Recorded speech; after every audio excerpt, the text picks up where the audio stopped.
Assalamualaikum warahmatullahi wabarakatuh. Perkenalkan, nama saya Farel Ardan Anugrah dengan akhiran NIM 056. Kali ini saya akan menjelaskan apa itu yang dimaksud dengan kristalografi. Seperti yang kita ketahui dari namanya saja, yaitu kristalografi, otomatis pasti berkaitan dengan yang namanya kristal. Kristalografi sendiri ialah merupakan ilmu yang mempelajari tentang kristal, susunan atom yang membentuk kristal, titik kisi dan sel unit yang menjadi satuan penyusun kristal, mineral, dan indeks Miller dalam penggambaran bidang kristal. Kristal adalah suatu material padat yang dibatasi oleh bidang permukaan alami dalam bentuk polihedral, yang dimana merupakan wujud dari susunan teratur dan berulang atom-atom penyusunnya. Kristal terbentuk akibat proses kristalisasi, yang dimana proses pembentukan bahan padat dengan penyusunan teratur atom atau molekul penyusunnya. Seringkali kristal ini berukuran sangat kecil untuk dapat dilihat tanpa bantuan mikroskop, sehingga kita harus memerlukan mikroskop untuk melihat secara detail dari kristal tersebut. Sedangkan bahan padat yang atom-atom atau molekulnya tersusun secara tidak teratur itu biasa disebut dengan amorf atau bilasan non-kristal. Kristal sendiri ialah merupakan sebuah padatan polihedral reguler yang dibatasi oleh permukaan yang halus, memiliki komposisi senyawa tertentu akibat aksi gaya interatomik dari senyawa kimianya, dan didukung dengan kondisi lingkungan yang sesuai. Mungkin pada awalnya hanya berupa gas atau cair, maka akan berubah menjadi sebuah padatan. Kristal sendiri juga memiliki banyak sekali jenis. Ada yang dari bentuk seperti yang berbentuk kubus, balok, prisma, ataupun trigonal dan lain-lain. Sehingga kristal itu biasa didefinisikan seperti sistem kristal, sumbu, sudut, dan lain-lain. Penjelasan tersebut akan dijelaskan oleh teman saya. Terima kasih. Perkenalkan, nama saya Yosua Alfadus Sirait dengan NIM D111241051. Kali ini saya akan menjelaskan tentang sumbu kristal dan sudut kristal. Yang pertama yaitu sumbu kristal. Sumbu kristal adalah garis bayangan lurus yang menghubungkan dan menembus muka atau bidang muka kristal melalui pusat kristal. Dalam sistem kristalografi, kristal ada yang memiliki 3 sumbu kristal dan ada yang memiliki 4 sumbu kristal.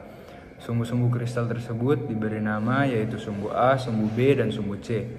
Sumbu A memiliki kedudukan secara lateral yang dibentuk oleh 2 bidang kristal yang saling berhadapan, menembus bidang pada sisi depan dan bidang pada sisi belakang.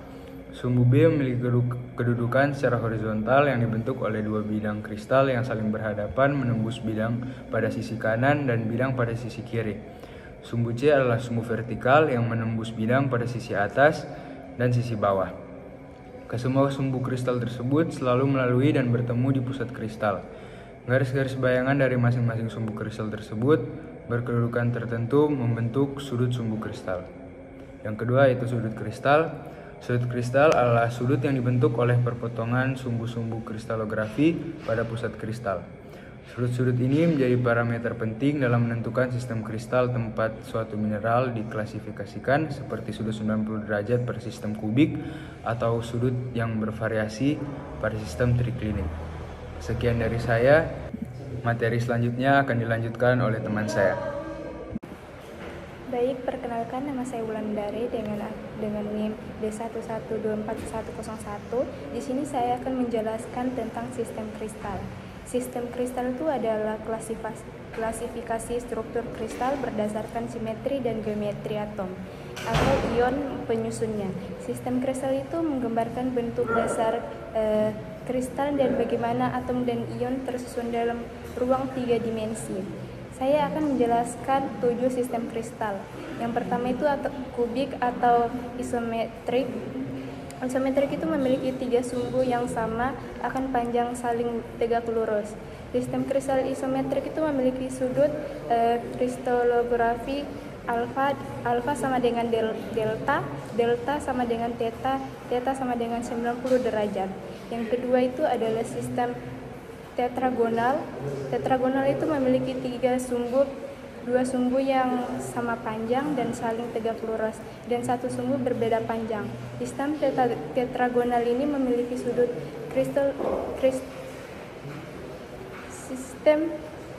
Sistem tetragonal ini memiliki sudut kristalografi alfa sama dengan delta, delta sama dengan theta, theta sama dengan 90 derajat. Yang ketiga itu ada ortobik. Ortobik ini memiliki 3 sumbu yang tidak sama panjang dan saling tegak lurus. Sistem kristal ini memiliki sudut kristalografi alfa sama dengan delta. Delta itu sama dengan 90 derajat. 90 derajat sama dengan theta, theta sama dengan 120 derajat. Yang keempat itu ada sistem heksagonal. Heksagonal ini memiliki 4 sumbu, 3 sumbu yang panjang dan memiliki sudut 120 derajat, dan 1 sumbu berbeda panjang dengan tegak lurus terhadap ketiga sumbu lainnya. Sistem kristal ini memiliki sudut kristalografi alfa sama dengan delta, delta sama dengan 90 derajat, 90 derajat sama dengan theta, theta sama dengan 120 derajat. Yang kelima itu adalah trigonal. Trigonal itu memiliki sumbu yang sama panjang dan membentuk sudut yang tidak tegak lurus. Sistem kristal ini memiliki sudut kristalografi alfa sama dengan delta, delta sama dengan theta, theta sama dengan 90 derajat. Yang keenam itu ada monoklin. Monoklin ini memiliki 3 sumbu, 2 sumbu yang tidak sama panjang dan tegak lurus, dan 1 sumbu berbeda panjang dan tidak tegak lurus terhadap 2 sumbu yang lainnya. Yang ketujuh itu ada triklin. Triklin itu memiliki 3 sumbu yang tidak sama panjang dan tidak saling tegak lurus. Baik, materi selanjutnya akan dibawakan oleh teman saya. Baik, perkenalkan saya atas nama Imran Gianto dengan NIM D1112411037. Nah, di sini saya akan menjelaskan cara mendeskripsikan dari sebuah kristal. Nah, pada pendeskripsian sebuah kristal diketahui ada beberapa cara. Yang pertama yaitu menentukan sumbu kristalnya, dan yang kedua yaitu mengukur sudut yang terbentuk akibat perpotongan dari sumbu kristal, dan yang ketiga yaitu menentukan sistem kristal yang ada pada menentukan sistem dari sebuah kristal. Terus selain itu kita dapat mendeskripsikan kita dapat mengetahui sebuah kristal, bentuk sebuah kristal itu hanya dengan kasat mata. Seperti contohnya maket di samping saya. Nah, maket ini adalah representasi dari sebuah kristal. Nah, maket ini apabila dilihat kasat mata dia adalah kubus. Nah, kubus yang dimana kubusnya itu telah mengalami perubahan bentuk, tapi dengan perubahan bentuk tersebut tidak mengubah sumbu dan sudut kristal yang terbentuk, sumbu dan sudut kristal dari sebuah sumbu dan sudut dari sebuah kristal. Nah, baik, kita akan menuju ke pengukurannya. Yang pertama itu mengukur sumbu kristal. Nah, sebelum mengukur kita harus mengetahui sumbu kristal itu ada 3, yang dimana yaitu sumbu A, sumbu B, dan sumbu C. Nah, sumbu A itu adalah sebelum masuk ke sumbu A, sumbu B, dan sumbu C, sumbu kristal itu tergantung dari cara pandangnya kita, cara kita memandang. Nah, kalau dari sini sumbu A dapat ditentukan yang sejajar dengan kamera, sejajar dengan kamera. Nah, sumbu A itu dari belakang sini sampai depan, tampak sampingnya itu dari sini ke sini, sumbu A. Nah, kalau sumbu B itu yang horizontal, yang horizontal. Nah, yang sumbu B tergantung dari cara pandangnya kita. Bisa saja kalau begini, bisa saja ini yang tadi awalnya sumbu B menjadi sumbu A menjadi sumbu A apabila diputar begini. Oke, jadi tergantung dari cara pandangnya kita. Dan terakhir itu sumbu C. Nah, sumbu C itu adalah sumbu yang dari bawah kristal sampai ke atas. Nah, yang ini dari bawah sini sampai puncak kristal. Nah, setelah kita mengetahuinya, marilah kita mengukur. Nah, Cara mengukurnya itu ukur sumbu A dulu, terus sumbu B dan sumbu C. Nah, di sini didapatkan sumbu A itu sama dengan 10 cm dan sumbu B itu juga sama 10 cm dan sumbu C-nya yaitu ya sama 10 cm juga. Jadi dugaan awal kita terhadap kristal ini yaitu kristal isometrik, yang dimana kristal isometrik itu memiliki sumbu A sama dengan B sama dengan C. Jadi bisa diduga ini adalah kristal isometrik. Nah, secara otomatis apabila semua sumbu sama, maka semua sumbu sama panjang, maka sudut yang terbentuk juga sama panjang, dikarenakan yang dikarenakan perpotongan sehingga membentuk sudut 90 derajat. Jadi diketahui sudut A, sudut alfa, sudut beta dan sudut tetanya yaitu sama dengan 90 derajat.